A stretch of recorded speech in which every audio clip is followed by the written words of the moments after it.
Hola para todos los que están viendo este video. Estoy haciendo el estudio de lección de escuela sabática, lección número 10. Mi nombre es Ingrid Pittenrich y me gusta compartir el estudio porque siento que es una bendición para ustedes, pero más para mí. Cada vez que abro las escrituras, pues se refleja la gloria del Señor en su palabra y pues me llena de alegría poder compartirla con ustedes. Y el título de esta lección, estamos estudiando los alusiones y símbolos en la Biblia, cómo entender la profecía bíblica. Y es sobre quiénes ha llegado el fin, sobre quiénes ha llegado el fin. De esto se va a tratar la lección de esta semana y vamos a aprender juntos. Eh, el versículo de memoria, el versículo de memoria dice así: estas cosas le sucedieron, por ejemplo, y fueron escritas para advertirnos a nosotros, a los que han llegado al fin del tiempo. Así, el que piense estar firme, mira que no caiga, mire que no caiga. Entonces, de aquí entendemos que estas cosas que sucedieron en la Biblia, en el Antiguo Testamento, fueron para nuestro ejemplo y fueron escritas para darnos una advertencia a nosotros los que hemos llegado al fin del tiempo. Entonces aquí se nos pide que estemos firmes, que perseveremos en nuestra fe. Entonces, esta lección está muy interesante. Y en la primera parte de la lección, el día domingo, el título es La ira del Cordero. La ira del Cordero. Y aquí vamos a ver que muchas personas piensan que la ira de Dios es como la ira de las personas, pero no es así. La ira de Dios es la ira en contra del pecado, no en contra del ser humano. Entonces, sí le va a afectar al ser humano si el ser humano sigue abrazado al pecado. O sea, si el ser humano no quiere cambiar su condición de pecador, si no quiere arrepentirse, si sigue disfrutando en la vida pecaminosa que lleva, entonces va a perecer cuando venga la ira del Cordero, porque el fin, Dios quiere ponerle punto final a lo que es el pecado. Entonces de ahí viene la ira del Cordero. Él va a ponerle un punto final porque el pecado no puede seguir, tiene que tener su fin. Entonces Dios va a ponerle fin, pero el que siga abrazado al pecado va a sufrir consecuencias también. Y el versículo que habla acerca del el fin del mundo, estamos aquí en Mateo 24:14, dice así: y será predicado este evangelio del reino en todo el mundo para testimonio a todas las naciones, y entonces vendrá el fin. Mateo 24:14. Entonces aquí está hablando de la segunda venida de Cristo, la segunda venida que ya está a las puertas.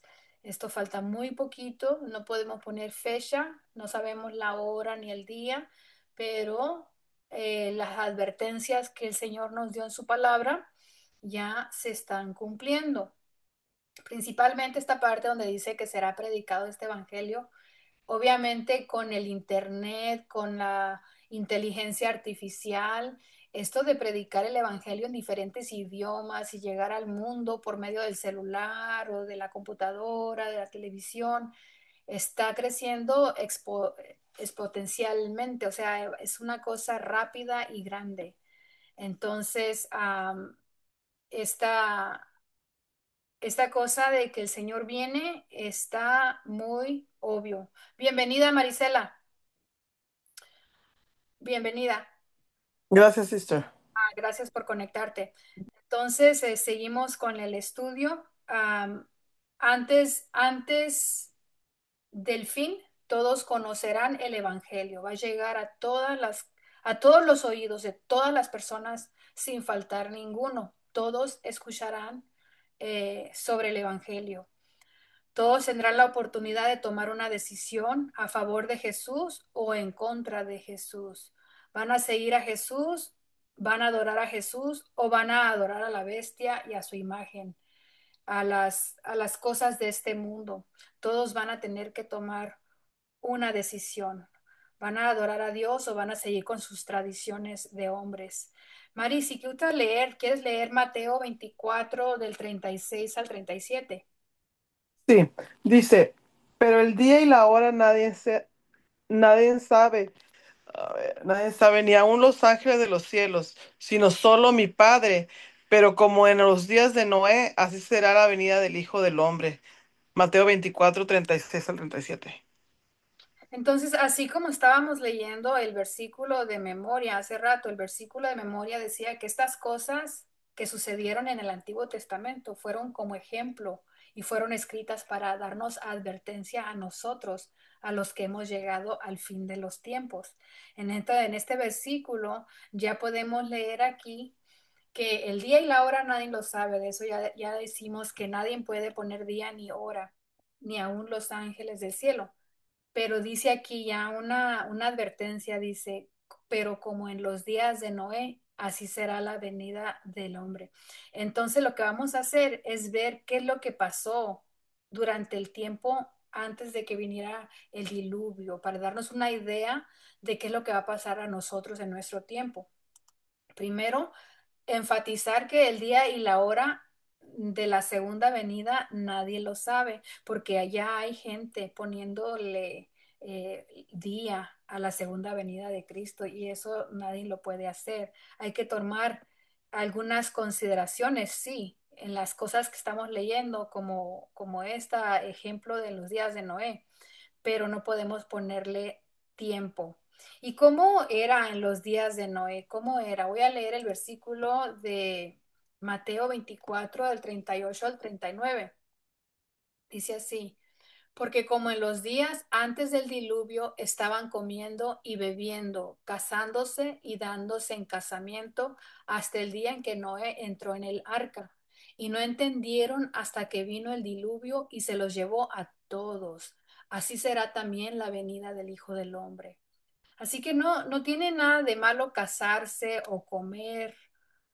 Eso no tiene nada de malo. Lo que quiere decir este versículo es que ellos fueron sorprendidos, estaban viviendo con sus cosas comunes que se hacen del día a día, así como nosotros tenemos una rutina, ¿verdad? Nos levantamos, nos lavamos los dientes, nos vamos al trabajo, vamos por el mismo camino que llevamos todos los días, llegamos, hacemos la labor, nos regresamos, vamos a la tienda. O sea, lo que quiere decir el versículo es que estaban haciendo las cosas que se hacen comúnmente.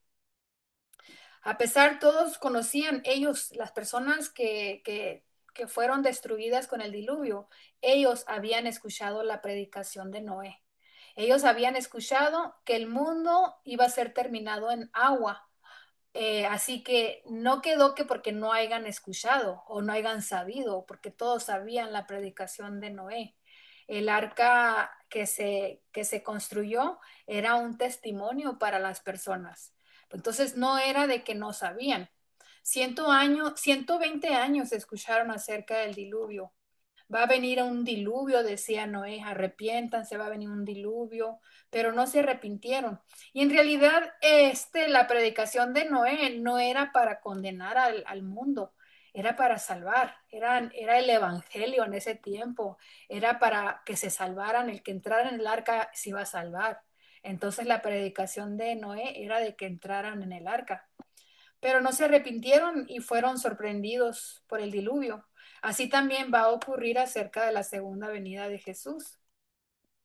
La segunda venida de Jesús sorprenderá al mundo entero, a pesar de que todos van a saber, porque el Evangelio va a ser predicado a todo el mundo. Entonces van a escuchar del Evangelio. La venida de Cristo va a sorprender a muchos. ¿Y quiénes recibieron la ira del diluvio? En los tiempos de Noé, ¿quiénes recibieron la ira del diluvio? Aquellos que no quisieron creer en la predicación de Noé, aquellos que no quisieron escucharlo. Muchos le ayudaron a Noé a construir el arca. Muchos creyeron por un tiempo y luego se salieron. Muchos entraron al arca y luego se salieron. Entonces, lo mismo va a ocurrir en la segunda venida de Cristo, porque el evangelio del reino será predicado a todos y todos van a decidir qué va a pasar con sus vidas. Miren lo que va a pasar en la segunda venida de Jesús, con aquellos que no quisieron creer en el evangelio. Vamos a leer el siguiente versículo. Marisela, si gustas leer, puedes leer Apocalipsis 6 del 12 al 14.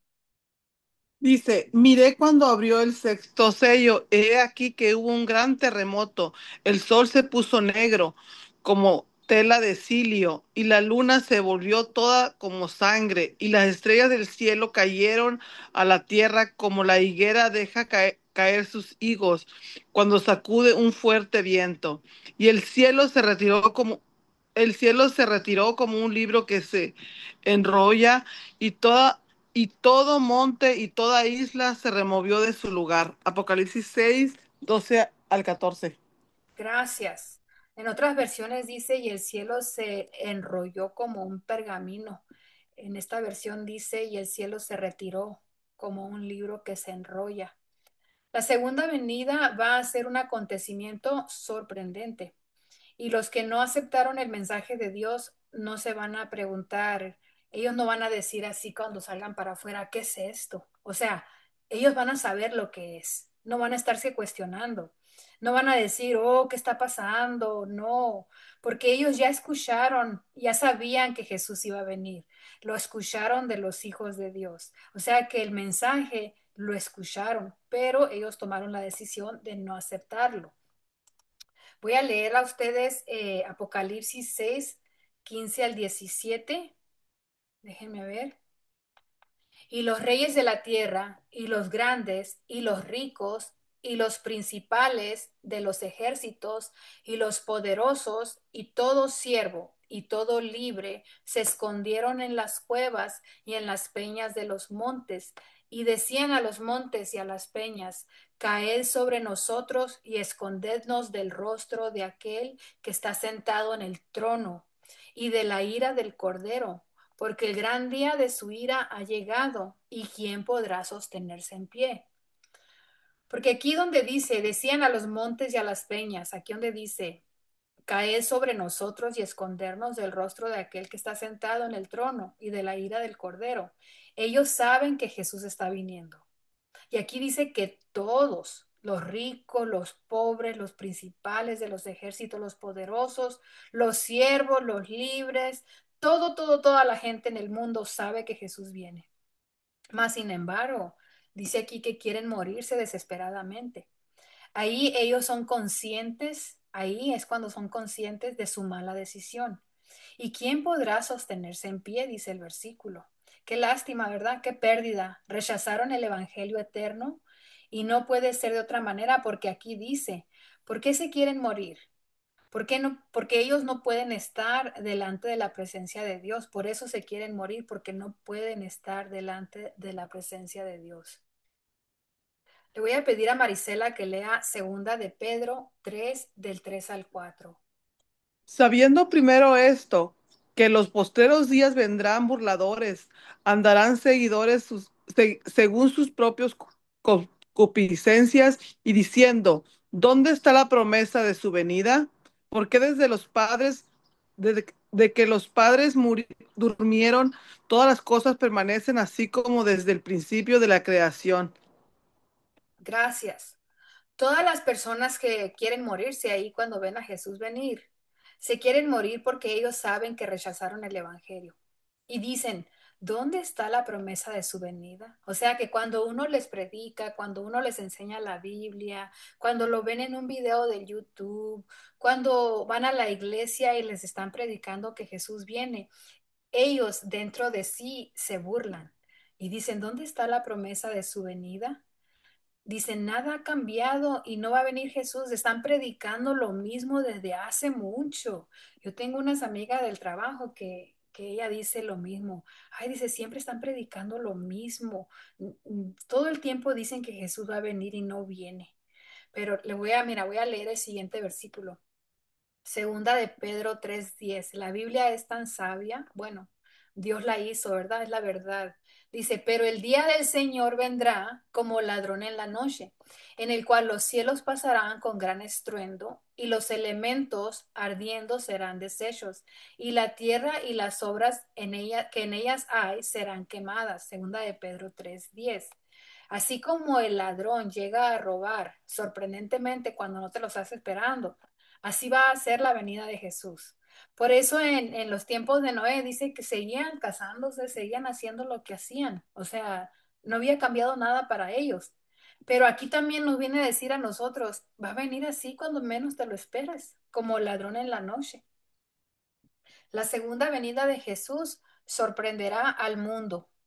El día y la hora de la segunda venida nadie lo sabe. Vendrá como ladrón en la noche, en el cual dice los cielos pasarán con gran estruendo y los elementos ardiendo serán deshechos y la tierra y las obras que en ellas hay quedarán quemadas. Así que date vuelta a tu alrededor, a lo que tienes, a tu casa, a tus autos, a todo lo que ves a tu alrededor. Nada va a existir cuando Jesús venga. Entonces, tenemos que tener cuidado de que Jesús no nos sorprenda, ¿verdad? Que no nos sorprenda. Tenemos que estar orando antes del fin porque todos van a conocer el Evangelio, todos.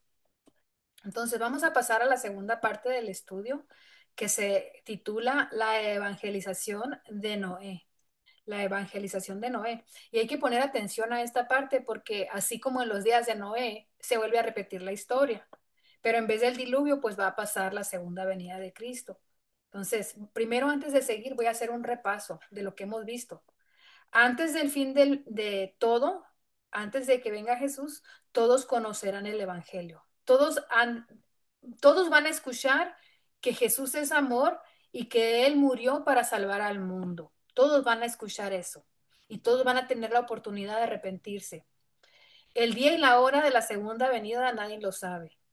La segunda venida sorprenderá al mundo. Voy a leer segunda de Pedro 3 del 3 al 4. Dice, sabiendo primero esto, que en los postreros días vendrán burladores, andando según sus propias concupiscencias y diciendo, ¿dónde está la promesa de su venida? Porque desde que los padres durmieron, todas las cosas permanecen así como desde el principio de la creación. Aquí hay una pregunta muy importante. ¿Dónde está la promesa de su venida? ¿Dónde? Algunos se preguntan continuamente, ¿dónde está la promesa de su venida? Algunos se preguntan, ¿cuándo va a venir Jesús? ¿Por qué no ha llegado?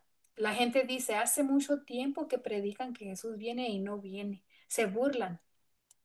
Le voy a pedir a Marisela que lea Pedro, se me hace que es primera de Pedro 3 del 5 al 6. Es, espérame, déjame hacerlo. Estos ignorando voluntariamente que en el tiempo antiguo fueron hechos por la palabra de Dios los cielos y también la tierra, que proviene del agua y por el agua subsiste, por lo cual el mundo de entonces pareció abnegado, pereció negado en aguas. Gracias. Pereció enegado en agua. Pero aquí la parte de arriba, donde está en anaranjado, dice, estos ignoran voluntariamente acerca de la creación. Ignoran voluntariamente acerca del diluvio. Ignoran voluntariamente a los sucesos que pasaron en el Génesis. A pesar que hay mucha evidencia acerca del diluvio universal, lo ignoran. Los científicos, la gente que hace arte, los que estudian eh, las antigüedades, ellos ignoran voluntariamente porque sí hay evidencia que pasó un diluvio.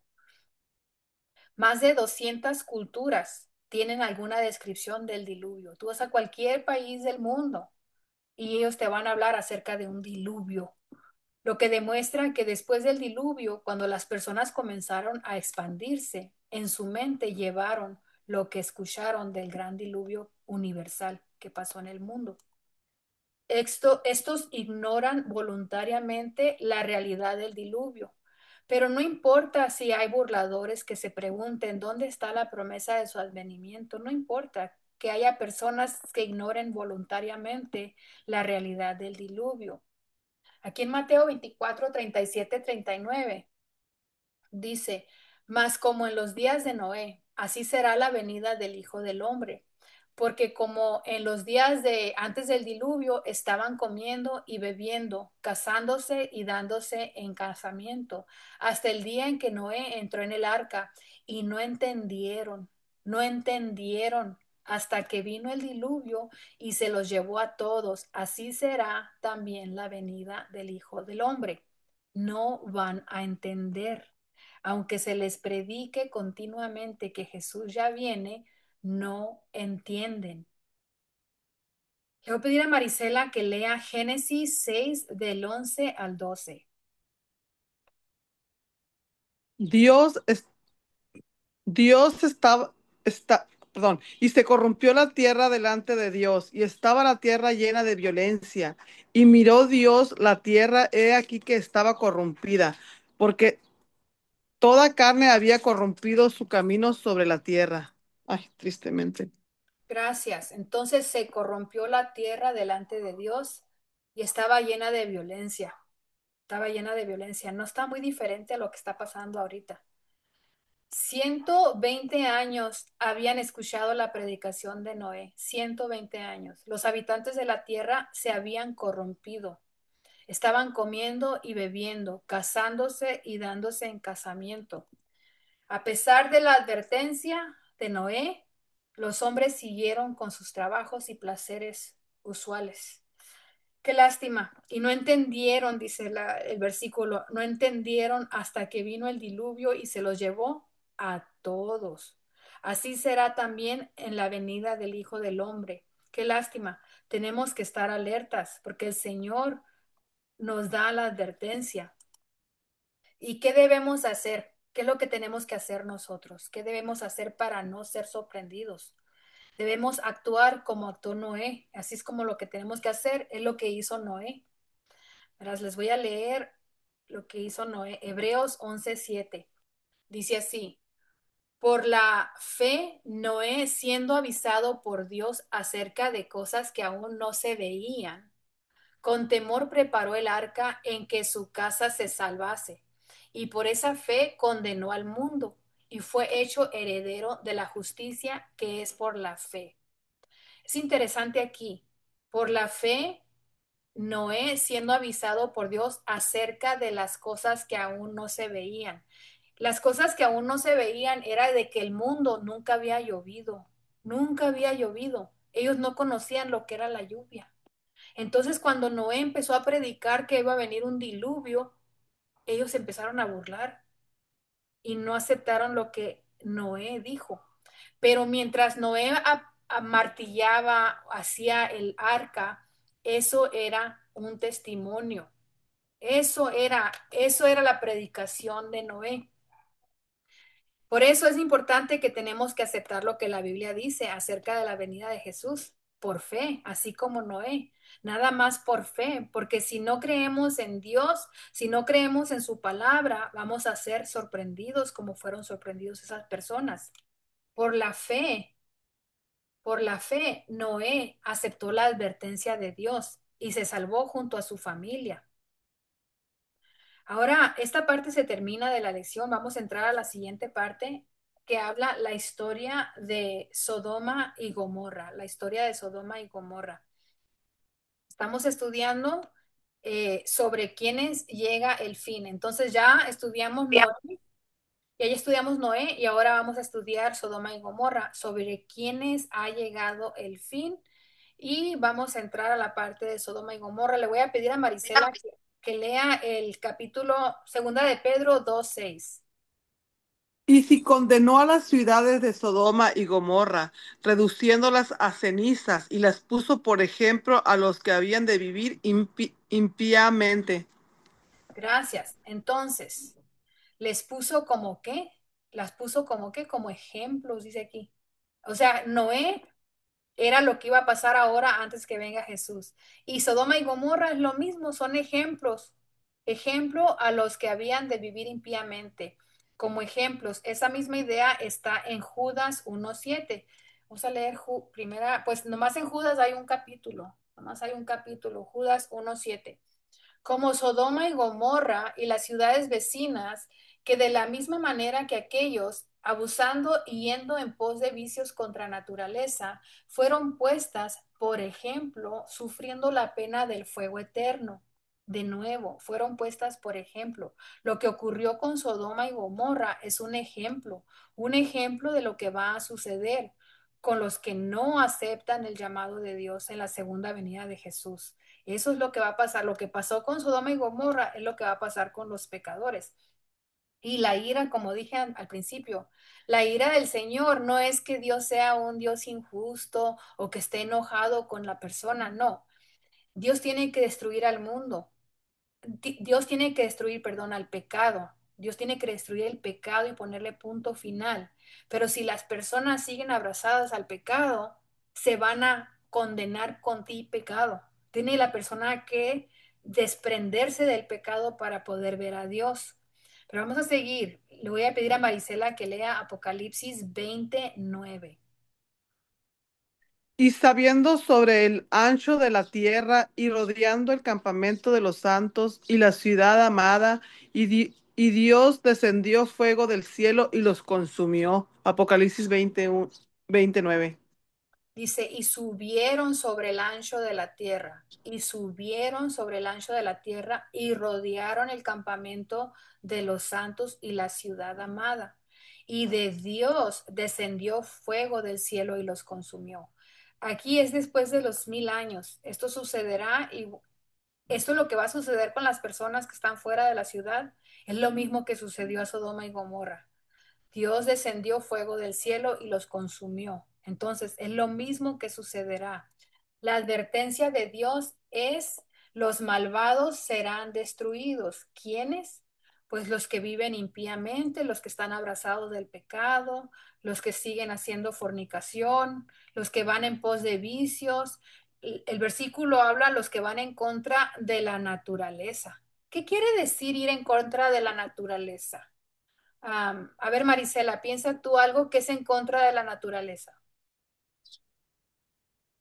Pues algo que no es de Dios, ¿no? Como algo como la clonación, Sí, como la clonación puede ser.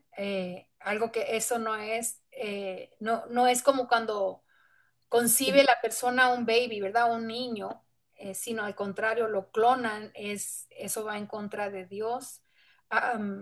la homosexualidad. La homosexualidad, Dios crió al hombre y a la mujer, ¿verdad? Para que fueran un matrimonio y se procrearan. Y hoy en día ahora se acepta el lesbianismo, el homosexualismo, entonces eso va en contra de la naturaleza. Algo que es natural, por ejemplo, es, por ejemplo, nosotros tomamos agua por la boca, ¿verdad? Entonces, algo que fuese en contra de la naturaleza es como tomar agua por una oreja. O sea, no se puede hacer eso porque eso es en contra de la naturaleza. Entonces, Dios hizo algunas cosas que son naturales para nosotros y el ser humano los ha puesto en contra de lo que Dios ha hecho.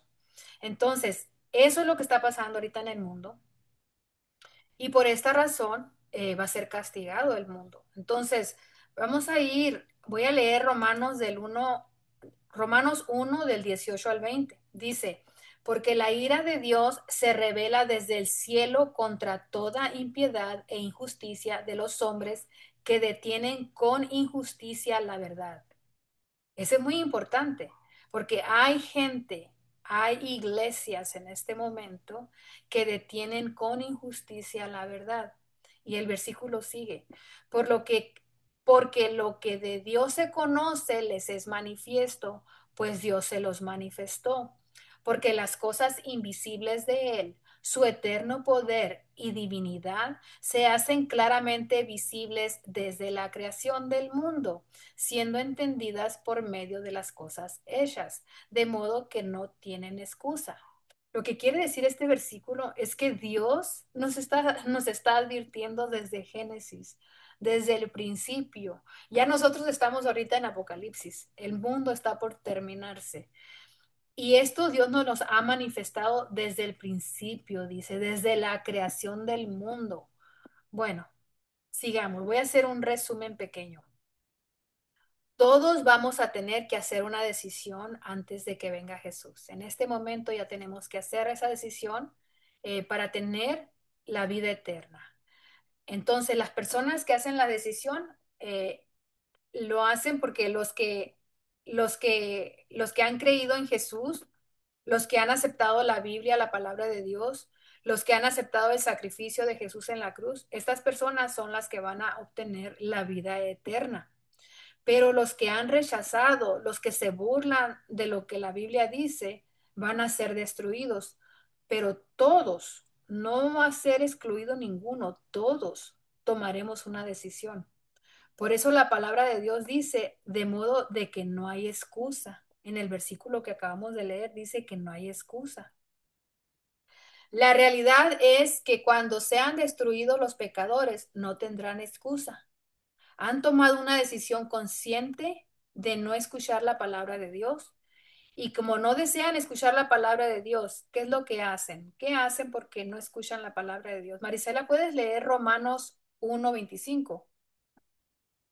Ya que cambiaron la verdad de Dios por la mentira y honrando y dando culto a las criaturas antes que al Creador, el cual es bendito por los siglos. Amén. Gracias. Entonces, ¿qué han hecho? Dice aquí el versículo. Han cambiado la verdad por la mentira. ¿Y a qué se refiere? Pues en el Antiguo Testamento, incluyendo todavía ahora en el tiempo de nosotros, han cambiado, por ejemplo, la idolatría. La idolatría fue el pecado principal de los israelitas en el tiempo del Antiguo Testamento. Pero la idolatría sigue estando, ¿verdad? En la iglesia popular todavía se usa la idolatría. Adorar a lo creado en vez que al creador fue una de las primeras formas en que se cambió la verdad de Dios por la mentira. Los hombres comenzaron a atribuir poder a sus propias obras, ¿verdad? Obras de mano, y se olvidaron de Dios. También el arte y la ciencia son resultados del talento divino dado al hombre, pero ahora son adorados como si fueran seres divinos, esos monos que hacen para ponerlos adentro de las iglesias. Cambiaron la verdad de Dios por la mentira. Uno de los mayores engaños también que existen en la mayor parte de las iglesias, uno de los mayores engaños fue cambiar la ley de Dios. Algunas iglesias sirven o todavía creen vigentes nueve mandamientos. La iglesia popular solamente cree vigentes 8 mandamientos y ellos dicen que tienen la autoridad de cambiar la ley. Entonces, especialmente el mandamiento del sábado fue reemplazado por la observancia del domingo. Satanás se propuso cambiar la ley de Dios. El día de descanso fue cambiado del séptimo al primer día de la semana, en contra del mandamiento expreso de Dios. Y luego durante la Edad Media, durante el oscurantismo, la verdad de Dios fue oscurecida. Por eso se le llama el oscurantismo, porque fue oscurecida la verdad de Dios por tradiciones, ¿verdad? Y las tradiciones siguen dentro de la iglesia. Fue oscurecida por tradiciones eclesiásticas y doctrinas humanas. La palabra de Dios fue escondida y suplantada por teorías humanas. Se sustituyó la autoridad de Dios por la autoridad del Papa. También en algunas iglesias, la mayor parte de ellas creen en el infierno que está pasando en este momento, dicen. Satanás ha intentado distorsionar la imagen de Dios como un Dios de un Dios de amor, lo presenta ahora como un Dios tirano e indiferente al sufrimiento humano. Cambiaron la verdad de Dios por la mentira. La Biblia enseña que el infierno es la destrucción final de los impíos en el lago de fuego, pero eso sucede al final del milenio, de acuerdo a Apocalipsis 20. No está pasando en este momento, de acuerdo a la Biblia, pero la mayor parte de las iglesias porque no leen los versículos, no saben, al contrario, viven tristes pensando de que algunos de sus seres queridos están quemándose en este momento. Y esa es una creencia pagana que viene de los griegos, el tiempo de los griegos cuando, bueno, cuando se unió, ¿verdad? La iglesia primitiva se unió a, a los paganos y empezaron a introducirse dentro de la iglesia costumbres paganas y ellos creían en el infierno eterno. Bueno, sigamos. Voy a leer Romanos 1, 26 al 27. Aquí dice, por esto Dios los entregó a pasiones vergonzosas, pues aún sus mujeres cambiaron el uso natural por el que es en contra naturaleza. Y de igual modo también los hombres, dejando el uso natural de la mujer, se encendieron en su lascivia unos con otros, cometiendo hechos vergonzosos hombres con hombres y recibiendo en sí mismos la retribución debida a su extravío. Y estas personas que están envueltas en estas cosas del homosexualismo, dice, Dios los entregó a sus pasiones vergonzosas porque ya están endurecidos sus corazones, ya no realmente, ya no creen en la verdad del Señor, rechazaron las cosas naturales. Las personas han cambiado la verdad de Dios por la mentira. Lo que describe el apóstol Pablo parece que es lo que está describiendo aquí el apóstol Pablo fue hace, que casi 2000 años atrás. Lo está describiendo el apóstol Pablo. Pero parece que está hablando de nuestros tiempos, ¿verdad? Parece que está hablando de lo que estamos mirando en las escuelas, lo que estamos mirando en el trabajo, en nuestra sociedad, en las redes sociales se mira esto, en las películas. Continuamente miramos todo esto ya. Más sin embargo, esto se escribió hace 2000 años. Cómo las personas han cambiado la verdad de Dios por la mentira. Por eso no van a tener excusa, dice, no van a tener excusa, porque se les ha dicho con la palabra de Dios. Le voy a pedir a Marisela que lea Romanos 1:32. Dice, quienes habiendo entendido el juicio de Dios, que los que practican tales cosas son indignos de muerte, son dignos de muerte, no solo las hacen, sino que también se complacen con lo que las practican. ¿Qué? Esta parte es importante. Aquí donde dice que los que practican tales cosas son dignos de muerte. O sea, los que cometen pecado, los que son dignos de muerte. No solo las hacen, sino que también se complacen con los que las practican. O sea, que no nada más está hablando de las personas que las hacen, sino las personas, como vamos a decir, como tú y como yo, que supuestamente estamos dentro de la iglesia, pero nos juntamos con personas que practican esas cosas. Nos juntamos con ellos, nos reímos con ellos, somos sus amigos, estamos, como quien dice, aplaudiendo el pecado. No nada más eso, muchos de nosotros que estamos dentro de la iglesia, nos gusta mucho mirar películas ahí en el Netflix. Nos ponemos a mirar películas y en las películas hay homosexualismo, hay violencia, se usa el nombre del Señor en vano, hay robo, hay asesinatos, se abusan de los niños, se abusan de las mujeres y nosotros nos complacemos mirando esas cosas. Cuando Dios nos dice que tenemos que cuidar lo que vemos y lo que oímos, siempre. Mas, sin embargo, dice aquí, no solo las que las hacen, sino que también se complacen con los que las practican. Esas también, esas personas van a perecer. Estando dentro de la iglesia, van a perecer. La realidad es, los pecadores deciden pecar deliberadamente, conscientemente. Pero estamos hablando de los pecadores, de los malvados que van a ser destruidos. ¿Y qué de algunas personas que están en el pueblo de Dios? ¿Qué pasa con ellos? Voy a leer yo Ezequiel 16 del 47 al 49. Dice, ¿no has andado en sus caminos y hecho según sus abominaciones?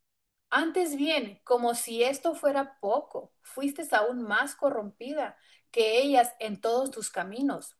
Vivo yo, dice Jehová el Señor, que Sodoma, tu hermana y sus hijas no han hecho como hiciste tú y tus hijas. He aquí que esta fue la maldad de Sodoma, tu hermana, soberbia, saciedad de pan y abundancia de ociosidad tuvieron ella y sus hijas, y no fortaleció la mano del afligido y del menesteroso. Tenían abundancia de comida, abundancia de bienes, pero un problema, no fortalecieron la mano del afligido y del menesteroso. ¿Qué pasa con el pueblo de Dios? ¿Qué pasa con algunas personas del pueblo de Dios? Dice aquí, te corrompiste más que ellas en todos tus caminos. Así que no está nomás hablando de las personas que están en el mundo.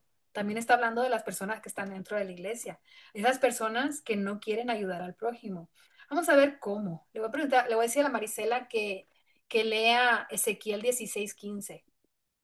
Pero confiaste en tu hermosura y te prostituiste a causa de tu renombre y derramaste tus fornicaciones a cuantos pasaron, suyas eras. Suya eras. Confiaste en tu hermosura, en la bendición que Dios había hecho por la iglesia, por el pueblo de Israel, se confiaron y se prostituyeron, se fueron en pos de dioses ajenos. La realidad es que Israel confió en su calidad de hija de Dios y cometió adulterio espiritual. No estaba adorando al Dios verdadero, estaba adorando a dioses hechos por los seres humanos.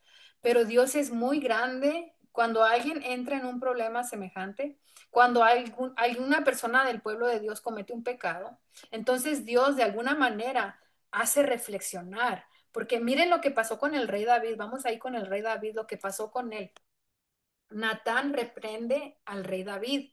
Natán, aquí le voy a platicar un poquito del contexto de esto. Natán fue a ver al rey David después que él pecó, el rey David pecó y mandó matar a Urías, ¿se acuerdan? Urías eteo, y también se embarazó Betsabé. Entonces, Natán fue a ver al rey y le contó que un hombre tenía muchas ovejas para disfrutarlas. También le dijo que había un hombre humilde que tenía solamente una oveja. Entonces el hombre que tenía muchas ovejas fue y le quitó la única oveja que tenía el hombre pobre. Entonces, al escuchar eso, el rey David, ¿qué hizo? ¿Qué hizo el rey David cuando escuchó eso de Natán? Se enfureció. Se enojó. Verás, Marisea, lee segunda de Samuel 12:5. Entonces se encendió el furor de David en gran manera contra aquel hombre y dijo a Natán, vive Jehová, que el que tal hizo es digno de muerte. ¿Qué sentencia se dio, verdad? ¿Qué sentencia? Lo que ha hecho ese hombre merece la muerte, dijo David. Y David mostró, ahí mostró David cuál es la paga del pecado. La paga del pecado es muerte. Y vamos a seguir leyendo lo que dijo Natán. Voy a leer yo a 2 de Samuel 12:7. Dice, entonces dijo Natán a David, tú eres aquel hombre. Así ha dicho Jehová, Dios de Israel, yo te ungí por rey sobre Israel y te libré de la mano de Saúl. Imagínense a David escuchar eso. Tú mereces la muerte porque tú has cometido ese pecado. Y realmente esa es la realidad de todos nosotros. Todos hemos pecado y todos merecemos la muerte. Hemos cometido pecados, somos pecadores, pero lo que sigue llena de esperanza. Lo que sigue nos muestra cuán grande es Dios para aquellos que estamos dispuestos a regresar a su camino, a regresar arrepentidos. Aquí dice en segunda de Samuel 12:7 dice, así ha dicho Jehová Dios de Israel, yo te ungí por rey sobre Israel y te libré de la mano de Saúl. Tú eres mi hijo, yo te he ungido. Así te está diciendo a ti en este momento. Dios te dice a ti, tú eres mi hijo, tú eres mi hija, yo te he ungido, nos dice Dios. Has cometido pecado, mereces la muerte, pero tú me has aceptado y yo te he ungido. ¿Y qué más dice? Le voy a pedir a Marisela que lea segunda de Samuel 12:13. Entonces dijo David a Natán, por pequé contra Jehová, y Natán dijo a David, también Jehová ha redimido tu pecado, no morirás. Amén. También Jehová ha remitido tu pecado, no morirás. Dios nos dice, no vas a morir porque Dios te ha perdonado, Dios te ha perdonado. La solución al problema del pecado es Dios ha perdonado tu pecado, no morirás. Qué justo es Dios, qué grande es nuestro Dios. Entonces aquí para esta parte del estudio, ahora vamos a entrar a la parte del juez de toda la tierra, el juez de toda la tierra. Le voy a pedir a Marisela que lea Amós 3:7. Dice, porque no hará nada Jehová el Señor, sino que revele su secreto a sus siervos los profetas. Gracias. Entonces, aquí dice. Dios decide revelar sus planes a la humanidad. Vamos a ver algunos ejemplos. Dios decide decirle a la humanidad lo que va a hacer antes de que venga el fin. Voy a leer yo Génesis 18 del 17 al 18 y también el 20. Te lo puse todo junto aquí. Y dice, y Jehová dijo, ¿encubriré yo a Abraham lo que voy a hacer? Habiendo de ser Abraham una nación grande y fuerte, y habiendo de ser benditas en él todas las naciones de la tierra. Entonces Jehová le dijo, por cuanto el clamor contra Sodoma y Gomorra se aumenta más y más, y el pecado de ellos se ha agravado en extremo. Entonces Dios aquí habla con su amigo Abraham y Dios le dice lo que piensa hacer con Sodoma y Gomorra. Dios le está platicando lo que piensa, sus planes. Dios comunicó sus planes acerca de estas ciudades pecadoras a sus profetas, así como se lo platicó a Abraham. Y hemos estudiado cómo estas ciudades fueron destruidas por el fuego. De la misma manera, en nuestros tiempos, Él nos comunica lo que va a pasar. Le voy a pedir a Marisela que lea Apocalipsis 14 del 9 al 10. Y el tercer ángel le siguió diciendo a gran voz, si alguno adora a la bestia y a su imagen y recibe la marca en su frente o en su mano, él beberá del vino de la ira de Dios que ha sido vaciado puro en la cáliz de su ira y será atormentado con fuego y azufre delante de los santos ángeles y del Cordero. Gracias. Entonces, Dios advierte que los pecadores serán destruidos. Ahí en el versículo, Dios advierte. Y cuando Dios le advirtió a Abraham sobre lo que iba a hacer a Sodoma y Gomorra, ¿qué dijo Abraham? ¿Qué dijo? Dice aquí en Génesis 18:25, dice, lejos de ti el hacer tal, que hagas morir al justo con el impío y que sea el justo tratado como el impío, nunca tal hagas. El juez de toda la tierra no ha de ser lo que es justo. O sea, aquí Abraham, o no sé, muy confianzudo, ¿no? Hablando con Dios. Pues sí, eran amigos, ¿verdad? Hablaban así como amigos, pero con mucha confianza le dice que no vaya a hacer eso, Dios. Es que Abraham está abogando todavía por el impío, como un tipo de Jesús está abogando por el ser humano. La pregunta es, ¿el juez de toda la tierra no ha de ser lo que es justo? Y esa es la pregunta que nos hacemos hasta el día de hoy. Esa es la pregunta que se hizo a Abraham en ese día cuando Dios le dijo lo que iba a hacer. Abraham le dice, ¿el juez de toda la tierra no ha de hacer lo que es justo? ¿Es Dios justo? ¿Hace Dios lo que es justo? Claro, Amén. claro que sí lo hace. Le voy a pedir a Marisela que lea Apocalipsis 24. Y vi tronos y se sentaron sobre ellos los que recibieron facultad de juzgar, y vi las almas de los decapitados por causa del testimonio de Jesús y por la palabra de Dios, y los que no habían adorado a la bestia ni a su imagen, y que no recibieron la marca en sus frentes ni en sus manos, y vivieron y reinaron con Cristo 1000 años. Apocalipsis 24. Gracias. Entonces, vi tronos y se sentaron sobre ellos los que recibieron facultad de juzgar. Y vivieron, dice aquí al final, y reinaron con Cristo 1000 años. Entonces, durante el milenio, ¿qué van a hacer? ¿Qué van a hacer los redimidos?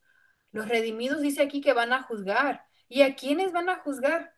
Si, si ellos ya están en el cielo y las personas en la tierra ya están muertas, los que perecieron están muertos, ¿a quiénes van a juzgar? Vamos a leer Apocalipsis 20 del 11 al 13. Lo voy a leer yo. Dice aquí, y vi un gran trono blanco, y al que estaba sentado en él, de delante del cual huyeron la tierra y el cielo, y ningún lugar se encontró para ellos. Y vi a los muertos, grandes y pequeños, de pie ante Dios, o sea, los redimidos. Y los libros fueron abiertos, y otro libro fue abierto, el cual es el libro de la vida. Y fueron juzgados los muertos por las cosas que estaban escritas en los libros, según sus obras. Y el mar entregó los muertos que había en él, y la muerte y el Hades entregaron los muertos que había en ellos, y fueron juzgados cada uno según sus obras. La pregunta era, la pregunta que hicimos hace rato, la pregunta que hizo Abraham, ¿el juez de toda la tierra no ha de hacer lo que es justo? Y aquí vemos en en estos versículos, y aquí en el juicio vemos juzgar para que no haya ninguna duda de que Dios es justo. Las personas van a ser las que van a juzgar para que no vaya a haber ninguna duda de que Dios es justo. En el milenio tendremos respuestas que vindican el carácter de Dios. Vamos a ver que Dios es justo, pero aquí se juzga a los muertos. ¿Y qué va a pasar con aquellos que han sido redimidos? ¿Qué va a pasar con ellos? El juicio previo al advenimiento es la siguiente parte de nuestro estudio, el juicio previo al advenimiento. Hay un juicio antes de que venga Jesús. Le voy a pedir a Marisela que lea Romanos 14:10. Porque todos compareceremos ante el tribunal de Dios. Romanos 14:10. Entonces aquí dice que todos, vivos y muertos, todas las personas de toda la historia, todos compadeceremos ante el tribunal de Dios, tanto los que han sido muertos por su pecado como los redimidos, los buenos y los malos, todos. Todos vamos a compadecer ante el tribunal de Dios.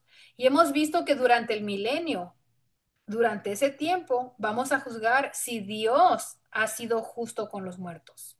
O sea, si Dios es el que ha sido justo. Ahora vamos a ver qué acerca de los vivos. Voy a leer yo Daniel 7 del 9 al 10. Dice, estuve mirando hasta que fueron puestos tronos y se sentó un anciano de días, cuyo vestido era blanco como la nieve y el pelo de su cabeza como la lana limpia. Su trono llama de fuego y las ruedas del mismo fuego ardiente. Un río de fuego procedía y salía de delante de él. Millares de millares le servían y millones de millones asistían delante de él. El juez se sentó y los libros fueron abiertos. Daniel 7 del 9 al 10. ¿Por qué hay necesidad de un juicio? Algunas personas dicen, bueno, que no, ¿acaso Dios no conoce quiénes van a ser salvos? ¿Acaso Dios no sabe todo? Pues Dios sabe todo. Dios es ¿cómo se llama? Omnipotente. Ajá. Omnisciente, ¿verdad? Pero, ¿por qué hay necesidad entonces de un juicio si Dios ya sabe todo? ¿Por qué hay necesidad de un juicio? Le voy a pedir a Marisela que lea Primera de Pedro del 1 al 12. Y esta la vamos a leer en la Reina Valera de 1960, porque quiero que miremos la diferencia entre la Reina Valera y también vamos a leer la versión de Nueva Traducción Viviente, porque hace una diferencia, pero se entiende más la otra. Pero como la Reina Valera es la común, la Biblia que comúnmente usan las personas, vamos a leerla primero en la Biblia común. Marisela, si puedes leer Primera de Pedro 1:12. A ellos se les reveló que no para sí mismos, sino para nosotros, ministraban estas cosas que ahora os han sido anunciadas por lo que os han predicado el Evangelio por el Espíritu Santo enviado del cielo, en las cuales cosas deseas mirar atentamente los ángeles. Gracias. Entonces, ¿quiénes están en la expectativa de ver si Dios es justo o no es justo? ¿Quiénes son los que están en la expectativa? Aquí en la última parte, en la parte de las letras blancas, dice, en las cuales cosas desean mirar atentamente los ángeles. Los ángeles. Miren lo que dice la otra versión. Voy a leer yo la otra versión en esa parte. Dice, es algo tan maravilloso que hasta los ángeles observan con gran expectación cómo suceden estas cosas. O sea que no nada más el juicio es para que nosotros no tengamos duda de Dios, sino que los ángeles también necesitan ver el juicio. Los ángeles observan con gran expectación cómo suceden estas cosas. Si Dios es justo o no es justo. Y viene el juicio. ¿Y quién es el juez? ¿Quién es el juez del juicio? Pues Dios es el juez. Dios es el que es el juez. El juez se sentó y los libros fueron abiertos. Dios es el juez en el juicio. Y en esta oportunidad, ¿a quiénes van a enjuiciar? ¿A quiénes van a enjuiciar? Le voy a pedir a Marisela que lea Daniel 7:22. Hasta que vino el anciano de días y se dio el juicio de los santos del Altísimo, y luego el tiempo en que los santos recibieron el reino. Aquí dice, y llegó el tiempo en que los santos recibieron el reino. Llegó el tiempo. Los acusados son los que van a salvarse. O sea, los acusados, porque el diablo nos acusa de día y de noche, dice, pero Dios nos defiende. Entonces van a ser los acusados los que van a ser los salvos, los redimidos, los santos del Altísimo, dice así. ¿Quiénes van a estar en el juicio? Pues nosotros vamos a estar en el juicio. Vamos a ver quién más va a estar en el juicio. Voy a leer yo Daniel 7:13. Miraba yo en la visión de la noche, y he aquí con las nubes del cielo venía uno como un hijo de hombre, que vino hasta el anciano de días, y le hicieron acercarse delante de él. O sea que uno como hijo de hombre, ¿quién es ese? Ese es Jesús. Entonces estamos nosotros los redimidos, también está Jesús, también está el anciano de días, también están los ángeles. ¿Quién vino a la tierra a morir por nosotros? Pues Cristo nuestro Señor Jesús, ¿verdad? Le voy a pedir a Marisela que lea primera de Juan 2:1. Hijitos míos, estas cosas que os escribo es para que no pequéis. Si alguno hubiera pecado, abogado tenemos para con el Padre a Jesucristo el justo. Jesús se acerca y es el partícipe del juicio también Jesús. Entonces, Cristo es nuestro abogado. Tenemos el juez, tenemos a los acusados, que somos nosotros, tenemos al abogado, que es Jesús. ¿Quién acusa? Vamos a ver quién acusa.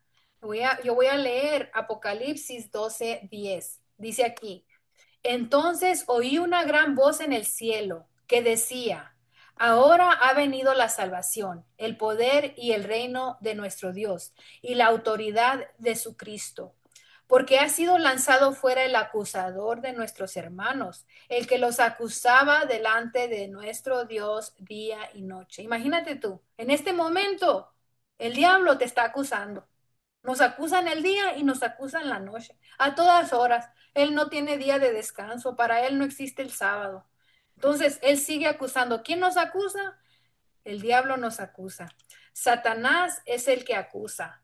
Hemos dicho antes que Satanás dice, él es el pecador, él merece la muerte. Ella es la pecadora, ella merece la muerte. Pero entonces viene Jesús. Jesús, nuestro abogado, dice, sí, él merecía la muerte, pero yo he muerto por él. Él ha aceptado mi sacrificio y por eso ahora merece la vida eterna.